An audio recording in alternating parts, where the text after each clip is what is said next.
And welcome back to Fantasy Nuts UK. This is the What's Next series. If you're watching on YouTube, you can see I am joined by Mike Bland of the Fantasy Front Office again. Mike, how you doing, mate?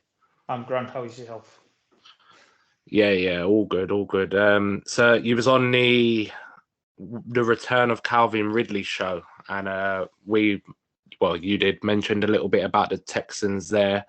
And today we're discussing the Houston Texans and what's next for them. So the only player really worth talking about last year or worth having on your roster was Dameon Pierce. He was a low-end RB2-ish, I think, on the season, about 12.8 points per game. So flex-worthy at the least.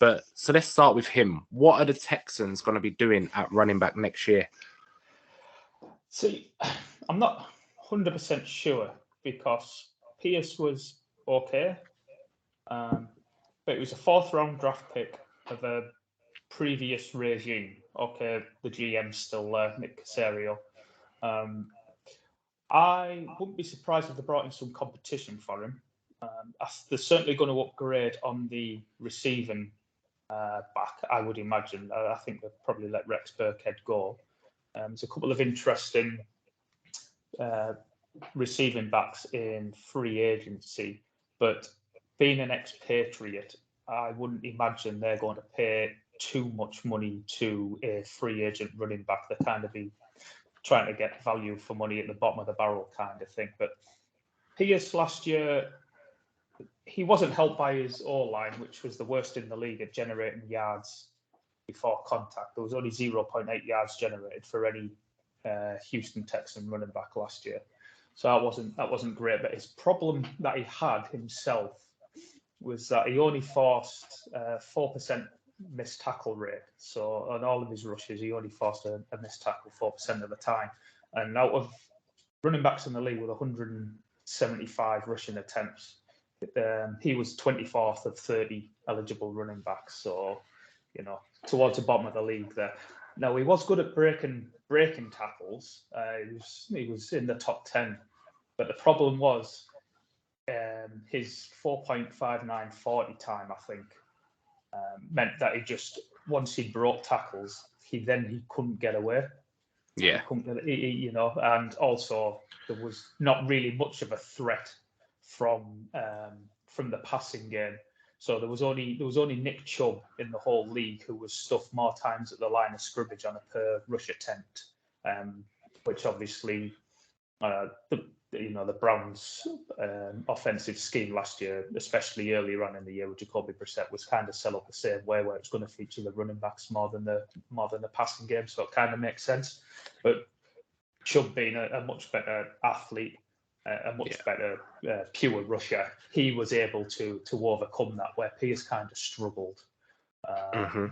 So yeah, there's he was good in some parts, but there's a couple of red flags going forward, I do think. But just being an expatriate, Nick Caserio, I don't think that they're going to be, they realise they've got plenty of other holes elsewhere. They've got him on a cheap rookie deal, so probability-wise, he's going to be the starting running back. But I think they'll bring in competition for him as well, a bit of depth at the position, and being an expatriate with Damian Harris, a free agent, coming off a down season, it wouldn't be the greatest shock in the world if they had some interest there and see if they could bring him in on a cheap deal to provide competition. But this is going to be a totally different kind of running scheme as well.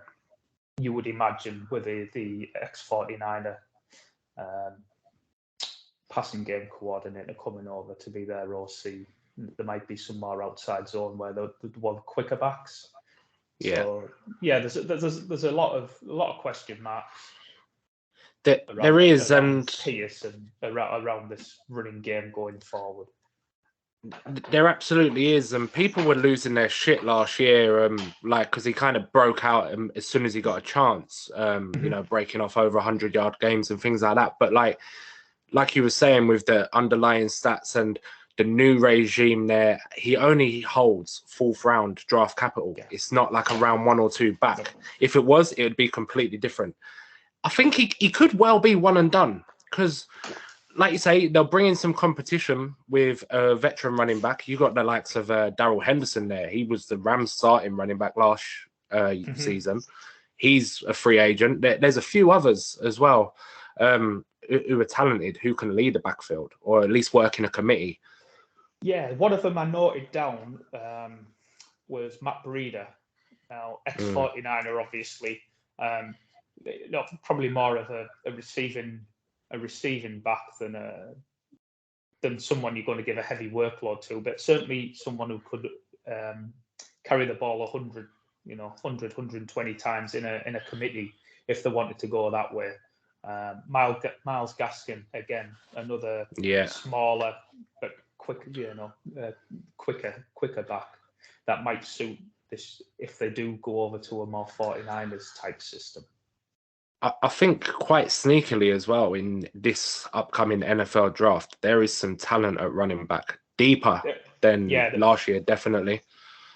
Oh, for sure, yeah. You've got your two standouts at the top end, but then there is a lot of good committee backs. I think you would describe them as. Yeah, there is. There's a good handful that they could maybe even get in the fourth round. I would not be surprised to see them draft a running back at some point. Depends how aggressive they are, because they obviously have other holes. But I think both could be detrimental to his fantasy football value either way. And I seen him get drafted in the 7th round of a startup today. And for me, that's even in Dynasty, he's young, but I think that's a bit early. Possibly, yeah. Like I said, there is red flags that do prop up on the profile. See, I know he's got a bit more draft capital, but he does kind of remind me of James Robinson. Obviously he took over that Jags backfield, and then the next year, a new regime came in, didn't want him at all. No. They wanted Etienne basically, and if it wasn't for his injury, I think Robinson would have been phased out before he actually was. Yeah. And it was only Etienne's injury that ended his rookie year that kept him relevant for that year. And then again, another regime came in, and we saw how quickly Doug Peterson got shot of it. So it kind of that scenario is definitely in play. Yeah, 100%. But for fantasy football anyway, from our perspective, the two main positions that the Texans need to address, two of their main positions anyway, but quarterback and wide receiver, they could go after both of those in the first round of the NFL draft. It would get them two blue chip guys where they are in the draft as well. The offense as a whole is going to change. Obviously, D'Amico Ryans the new head coach. He's a defensive coach. They got a few pieces on D. Obviously, had a Jalen Pitcher. He broke out last year as a safety. He was brilliant. I think he was a 2nd round pick. Yeah. But yeah, it's a new system. I personally like either one of Stroud or Young. I've got them neck and neck. And then Jackson, Smith and Jigba being took with their 2nd pick. You think at 12? No, I mean for fantasy football, because I think Njigba has that day one star ability.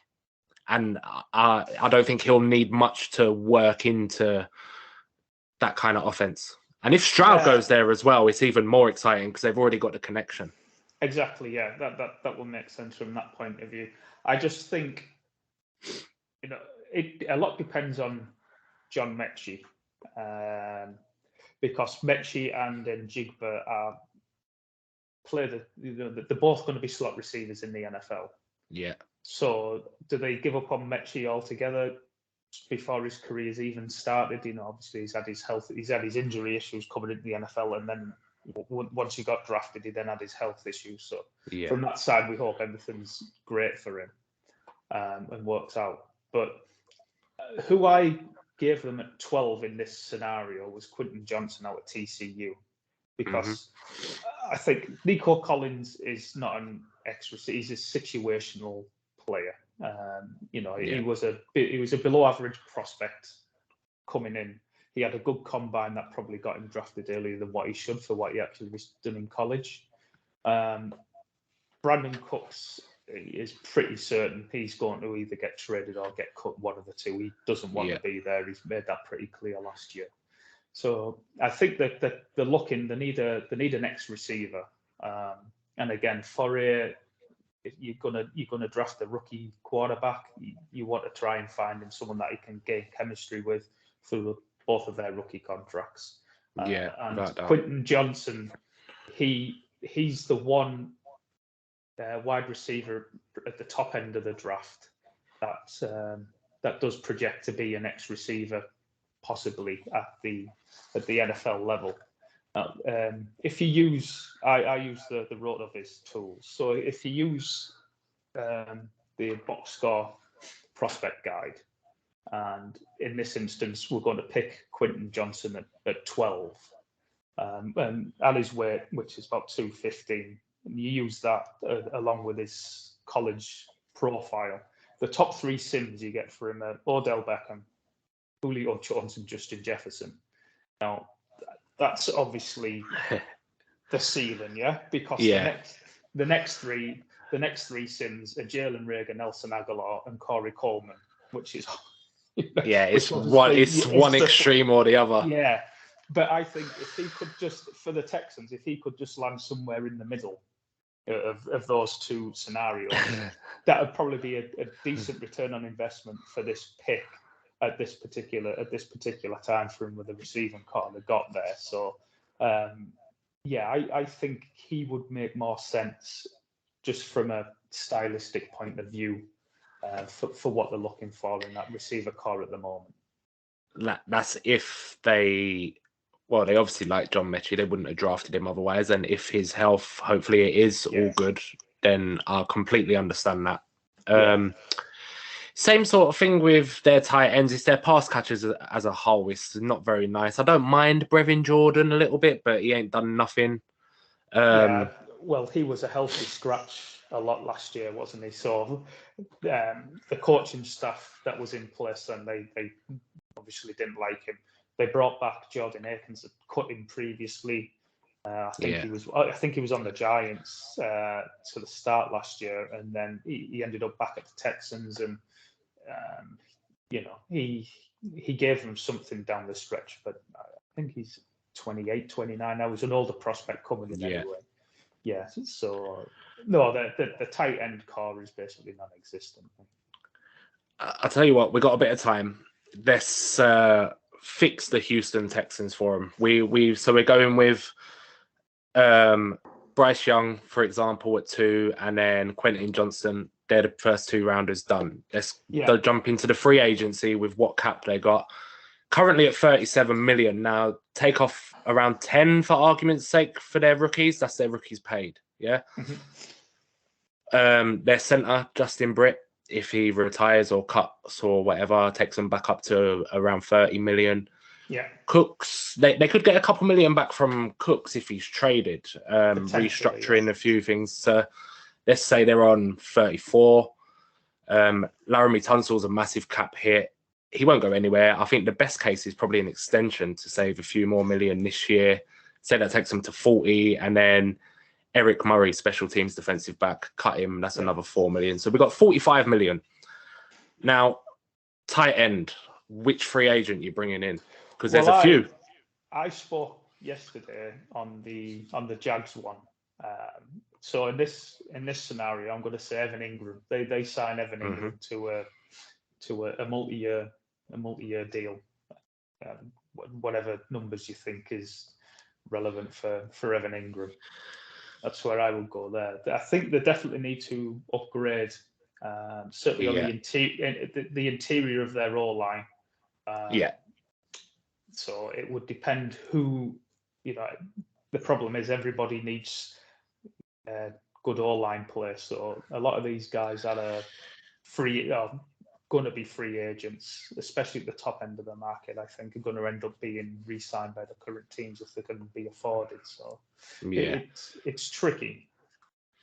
See, Mike Gesicki's another interesting one. He earned just over 10 million last year. They could give him a 1 year sort of 7.5 million, you reckon? Like, sort of like, show us why you're worth 11 million.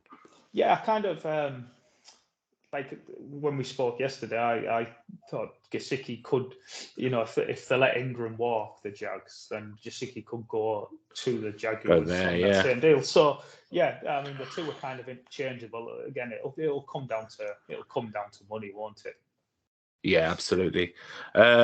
Looking at a centre, because we know the middle of that O-line is woeful, but the only one that sort of there's a few that stands out. Obviously, you got Jason Kelsey's a free agent; he won't be signing with them. But you got McGovern from the Jets. He's not 30 yet. He earned $9 million last year. That is a potential centre for them. A significant upgrade as well. It would be, yeah, it would be.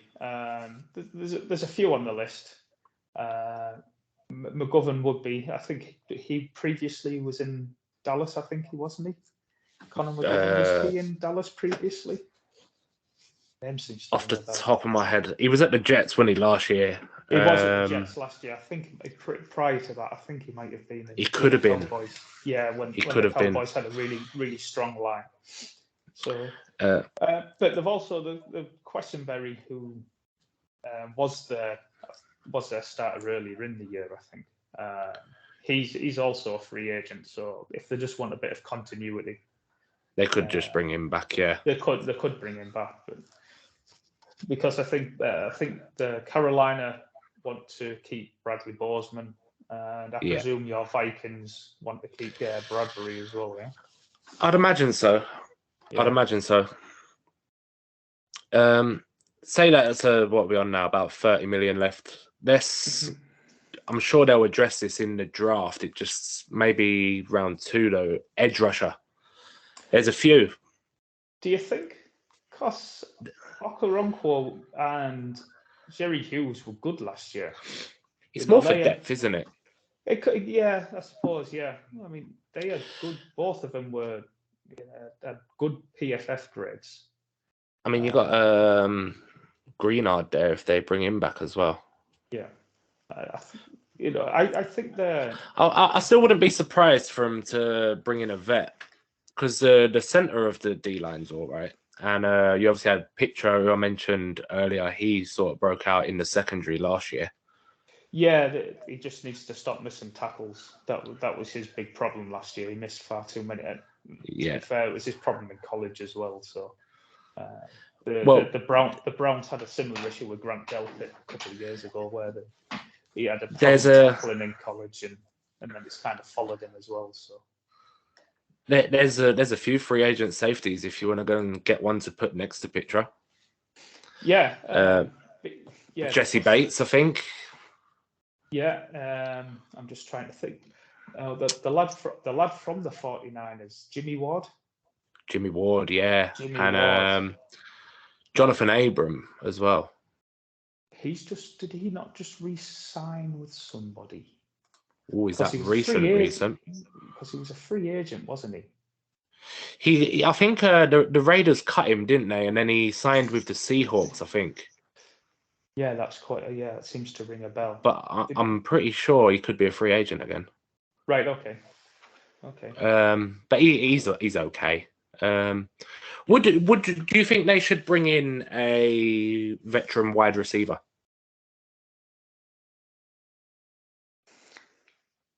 Who's available though? That's the thing. I mean, it's a weak class, isn't it? A wide receiver. I mean, you could pay someone around $5 million and get sort of like a body like Juju, Alan Lazard. Yeah, but if you kind of want. I think a lot depends on Mechie, but they probably want an outside receiver. I don't know if they want another slot. Yeah. Yeah. DJ Chark's about the best one going out of wide receivers, I think. Probably, yes.